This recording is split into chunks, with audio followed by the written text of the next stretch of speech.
When anthropology was developing as a field of study more than a century ago, many of the world's people were largely unaware of each other's existence. The Kung of Africa's Kalahari Desert did not know that on the opposite side of the world in northern Alaska, the Netzilik were also foraging for food.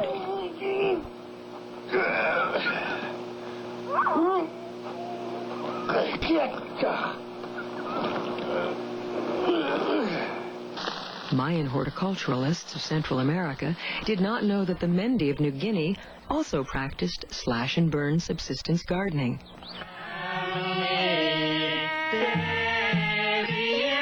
And people of North America did not know about the rich cultural traditions of Southeast Asia.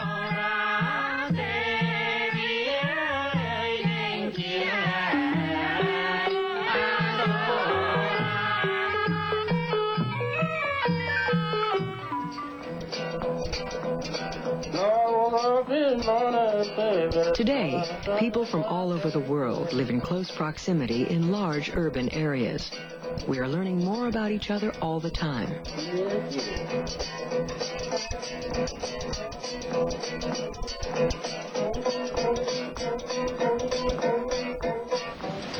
Hey, what's up? Advances in communications technology and transportation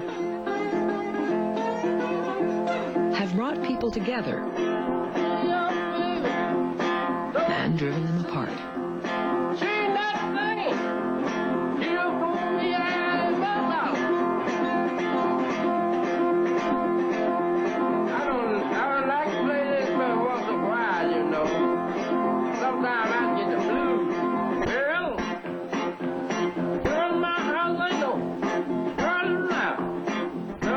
Dramatic changes in technology have altered the very fabric of human life. The culture and social organization of people all over the world are changing forever. Some anthropologists fear that such drastic change may threaten both the future of humanity and its past. Take me back to Muhlenberg County, down by the Green River where paradise lay. Well, I'm sorry, my son, but you're too late in asking. Mr. Peabody's coal train has hauled it away. All over the world, we gouge rich resources out of the earth. Coal, The world's largest shovel. gold, And they cut all the timber and they stripped all the land. and oil. And they dug for the coal till the land was forsaken. And We leave behind the wreckage of machinery and environment. And it's Daddy, won't you take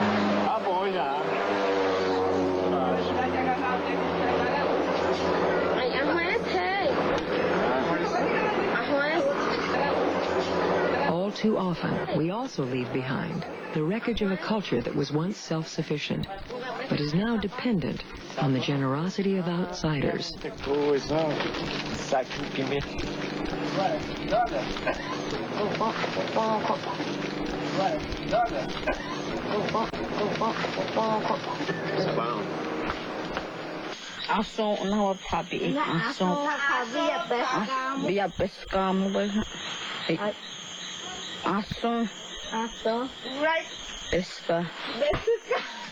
The destruction of once flourishing cultures leaves us all impoverished.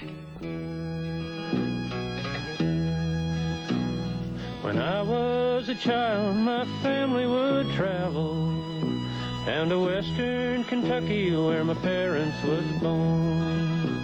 There's a backwards old town that's often remembered, so many times that my memories are worn. And it's Daddy, won't you take me back to Muhlenberg County, down by the Green River where paradise lay. Well, I'm sorry, my son, but you're too late in asking. Mr. Peabody's coal train has hauled it away.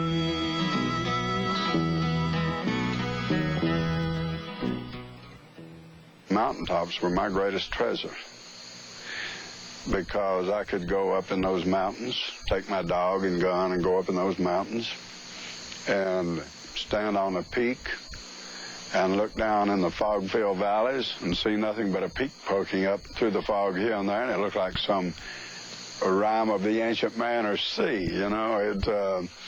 It was beautiful, peaceful and everything. Of course, that's not economic development, but it's very soul-satisfying. It feeds the soul. The time will come when the younger generation will climb up on every stump they can find and rock, and they will curse our memory for all time to come for what we have done to this land and for what we have allowed to happen to this land.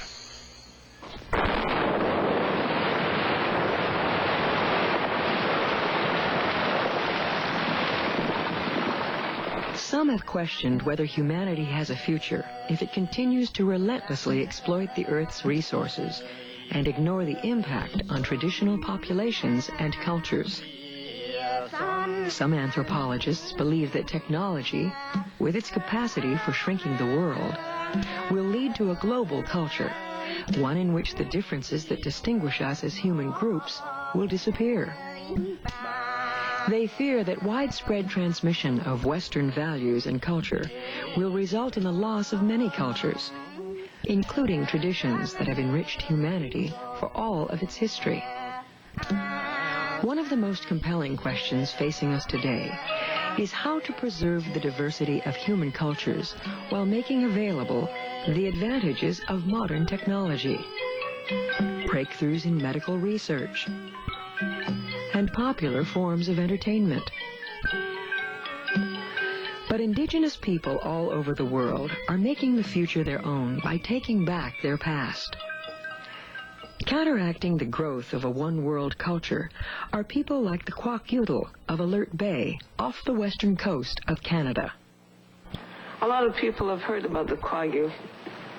We're probably the most highly anthropologized group of native people in the world. But a lot of those people who have read about us think that we all died, that we've disappeared because we were the vanishing race, as those early white people said we were. And when you look at museum exhibits in a lot of places, it's as if we were gone. There's no reference to us still being here, still being alive. And we are. Early in this century, the Kwakiutl of Alert Bay were stripped of an important part of their culture. Government officials banned the potlatch, a system of exchange in which neighboring groups were invited to a lavish feast and giveaway of possessions. Kwakiutl masks were taken away for display in Canada's National Museum.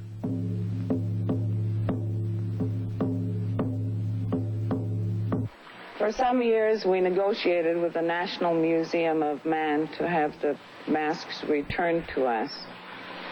Finally, in the early 70s, the museum agreed to return its portion of the collection on the condition that we build a museum in which to house them.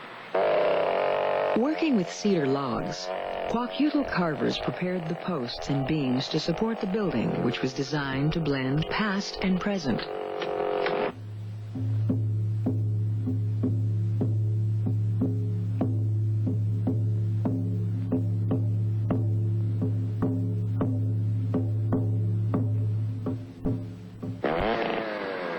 The building is patterned after the traditional Kwakiutl ceremonial big house, but is adapted to exhibit collections of art. The Kwakiutl call the new museum the Box of Treasures.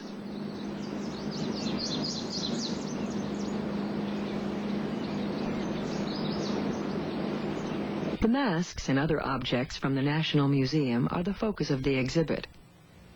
But the Kwakiutl have brought their own treasured objects, handed down through generations, to display in the museum. The Box of Treasures has become a center for renewal of Kwakiutl culture, including preserving their language and traditional stories. The transformer moved through the world, changing things, changing animals into people and rocks into different forms. He came to the Nimkish River, where a man lived named Guatnalalis. Can you say Guatnalalis? Guatnalalis. Okay. So, Anikhilak Shoram, And he said to Guanalalis, "Do you want to be a mountain?" "No," Guanalalis answered, "for mountains have slides and crumble away for as long as the days dawn in the world." Aniqilag asked again, "Would you like to become a cedar tree?" Guanalalis replied, "No, cedar trees, when struck by lightning, split and fall. Then they rot away for as long as the days dawn in the world." Finally, Aniqilag asked, "Would you like to become a river?" "Yes, let me become a river that I may flow for as long as the days shall dawn in the world," Guanalalis replied. So Aniqilag put his hand on Guanalalis's forehead and pushed him flat on the ground, and he became the river Guani. Okay? In rebuilding their cultures, indigenous people are learning from the lessons of the past. Well, in many parts of the world, in fact, I think in most parts of the world, people have lost their traditional cultures. And in fact, have often, as ludicrous as it may seem, asked anthropologists to tell them what their culture was like before it was destroyed by the French or Germans or British or whatever colonial power, in fact, transformed their traditional way of living into a modern way of living. And they're trying to recapture what they had before, as North American Indians are, Canadian Indians, Australian Aborigines. And in doing so, they're obviously being selective about things.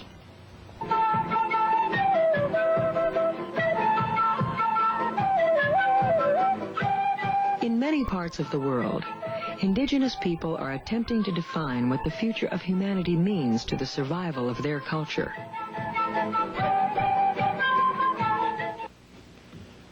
Muito homem chamado civilizado fazem uma pergunta. Nos Estados Unidos, América, Brasil, no mundo todo. Como podemos ajudar o povo índio? There are many white people who have been asking us in various countries, in Brazil, in the United States, in other countries, white men who have come and said, how can we help the indigenous people? Vocês querem saber? Would you like to know how you can help us? Sim. Sim. Não é dando isto. Not by giving us things like this watch. Não é dando isto. Not giving us this. Camisa. Shirts, clothing. Não é dando calça e nem sapato. Not by giving us pants or boots. Não é pegando $1, $2 e dando para índio. Not by taking $1, $2 and handing that over to the Indian. Não é dando prato de comer para o índio. Not by giving a plate of food to the Indian. Mas é respeitando o seu direito como homem, como cidadão, respeitando-o na sua própria terra, na sua própria cultura, na sua própria civilização. The only way that you can help is by respecting the right of the indigenous person as a human being, as a citizen of the country, by respecting the right of indigenous people to their lands, to their culture, and to their own civilization.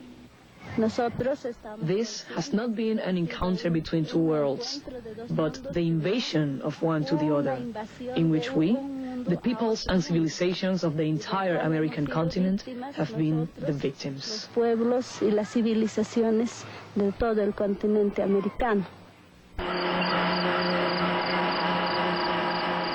Some attempts to preserve indigenous cultures have become violent, as in this confrontation between the Mohawks and the Canadian government. The writing was on the wall. The Canadian government and all the provinces were clearly given notice long before this happened. They were warned. Deal with the Indians in a respectful manner, a respectful attitude. Listen to the concerns, and they refused.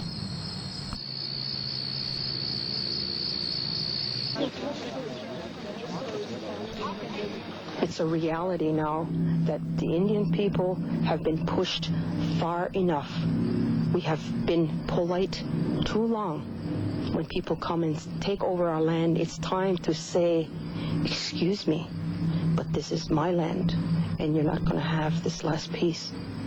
The white people want to take more land from the Indians, which does not belong to them, which is our sacred burial grounds. And they want to build a 9-hole golf course over that.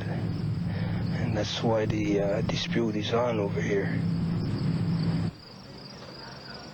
In the Oka area, under the command of Colonel Daigle, you have the full 2nd Battalion of the Royal 22nd Regiment, which is about a little bit more than 700 men. We came in with all our equipment. Our main piece of equipment are our troop carriers, which is an armored wheeled vehicle, which is equipped with 2 machine guns, one heavy and one general purpose machine gun. We have nothing to be ashamed about. We did nothing wrong except fight for our right to live, the right to exist as Kanien'kehá:ka people, the right to our own destiny, our own way of life. Nobody has the right to take that away from us, and we won't let anybody take it away from us. This is our way. Many indigenous people feel they are fighting, not only for their own survival, but for the future of us all. Where Indian people are standing up in defense of their sacred lands, they are not only standing, we are not only standing for the survival of our future generations. When we're talking about the destruction of the Amazon, about the draining of oil from the polar regions, from the Arctic regions, about the contamination by uranium on the land and water, which lasts 100,000 years or more of half-life. We are talking about your grandchildren too. Don't you feel that desperation that we feel? In order to survive, indigenous people often must reach an accommodation with the outside world that threatens to overwhelm them. The Kayapo stage displays of their culture for tourists. The Shivanti have sold rice on the open market. The Yanomamo are still new at the art of negotiating with outsiders to defend their lands, but they are being forced to learn quickly. At Papiu in Brazil's Yanomamo territory, gold miners have built a small landing strip. The 250 planes landing each day have driven away the game, and the Yanomamo have become dependent on the miners. Some Yanomamo want to charge a landing fee, similar to that charged by airports and landing strips all over the world. But it is difficult to get the miners to pay. Depois, vou pagar aqui depois, não sei o quê. Não, eu vou aqui.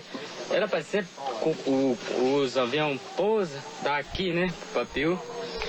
Era para pagar todo mundo. Pousou, pagou e pronto. Aí tem aqueles conversos, né, aí e tal, aquele papo e tal. E você quer que continue o garimpo, então? Acha que é bom o garimpo por aí? Não, vamos ver o coisa aí, tá? Tudo bem. Anthropologist Napoleon Chagnon has spent his career studying the Yanomamo, and he is concerned about their chances for survival in the face of great changes.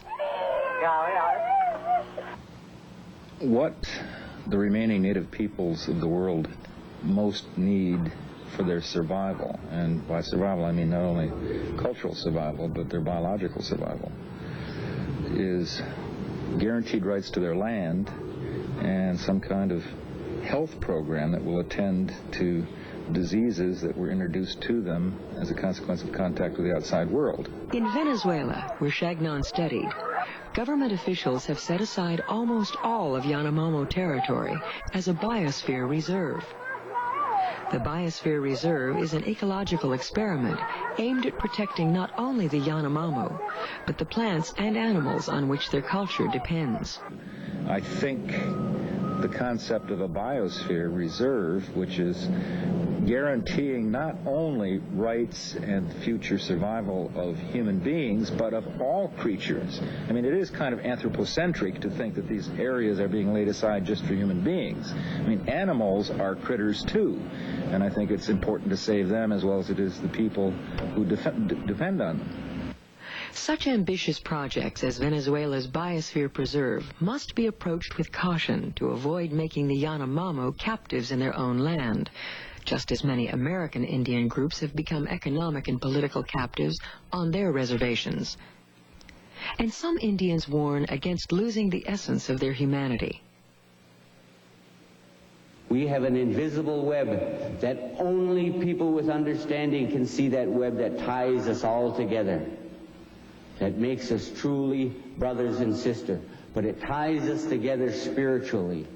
And no matter what we do, no matter how we go about solving all of these problems that are happening around with and without ecology, with and about ecology, the one thing that we have to remember, if we go at it in a strictly material sense, we're going to lose again.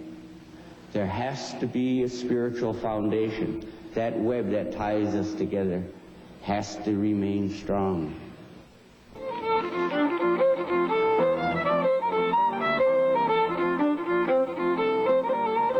Indigenous people are not the only ones who must work to preserve their traditions. Even in complex societies, many art forms are being lost. Fiddling is an art that is intrinsic to the culture of the United States. It must compete with more commercial music forms to survive. Open Fiddler number 6 has won the Open Division for the past 2 years. This is Jerry Robichaud.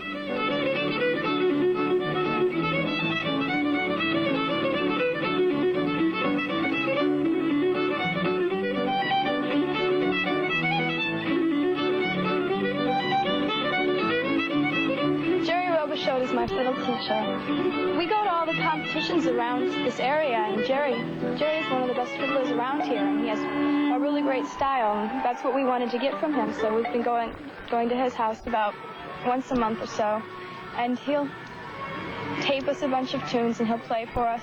What he does is he gives us his style. We're trying to learn his style. We pick it up by listening to what he does, and he helps us with our competition tunes.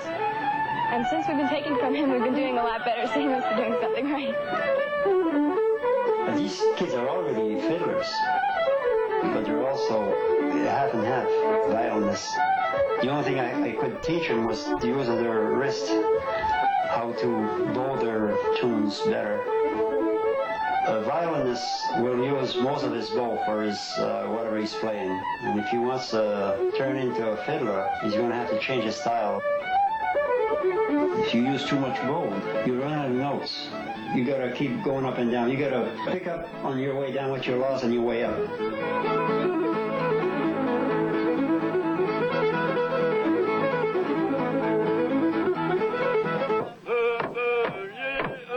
It gives you a pleasure to see the kids are interested in learning our culture, because, you know, I grew up with it when I was a little girl. I just love to see the children dance. When we look at the way the children are learning the movements of the dance, we can congratulate ourselves for doing a pretty good job. On the other hand, we have to realize that we're competing with a lot of modern things that are very much a part of our kids' lives today. like television and cars and video games. We really don't know how these kids feel about the kinds of things we're teaching them. We don't know how well it's going to work. We can only try. I think you have to believe that it's important for them, even if they don't realize it right now, that it's really important for them to know who they are.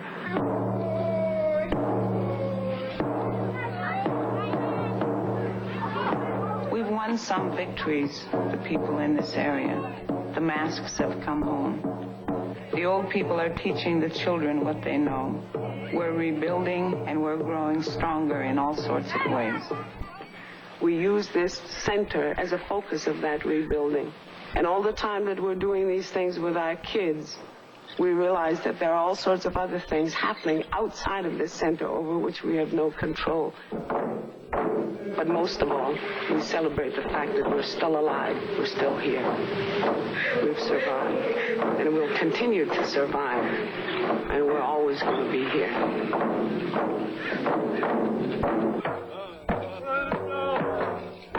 Ultimately, the future of humanity rests on a grand experiment, an attempt to reconcile technology with humanity, and the future with the past.